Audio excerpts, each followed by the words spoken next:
warga di Desa Sukareja, Kecamatan Banjarharjo, Kabupaten Brebes, Jawa Tengah digemparkan dengan penemuan sesosok jasad laki-laki di dalam koper di area belakang rumah pada Senin, 16 Februari 2026, siang.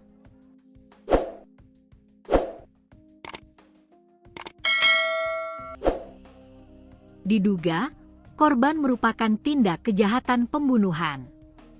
Mendapatkan informasi tersebut, tim Inafis, Resmo Polres Brebes segera bergerak cepat menuju lokasi.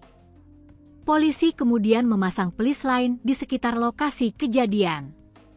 Korban kemudian dievakuasi oleh polisi ke kamar jenazah RSUD Brebes.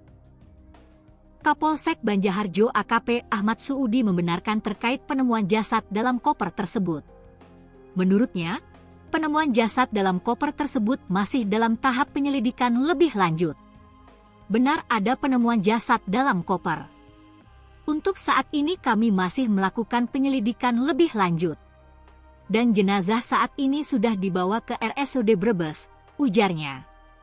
Sekretaris Desa, Sekdes Sukareja Rohandi kepada media menuturkan, jika penemuan jasad dalam koper tersebut pertama kali ditemukan oleh saudara dari pemilik rumah yang hendak membersihkannya.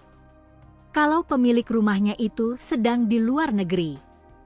Tapi ada saudara yang lain yang sempat tidur di rumah tersebut, ujarnya. Saat membersihkan rumah tersebut, kata dia, saudaranya pemilik rumah itu mencium bau amis. Setelah ditelurusi ternyata ada koper yang ditutup pasir di ruangan rumah yang belum selesai pengerjaannya. Setelah ditelusuri ternyata ada koper. Merasa penasaran, koper itu digeser-geser pakai besi holo dan ternyata ada jari tangan yang kelihatan di dalam koper tersebut, terangnya. Setelah peristiwa penemuan jasad itu, lanjutnya, warga tersebut melaporkan ke dirinya.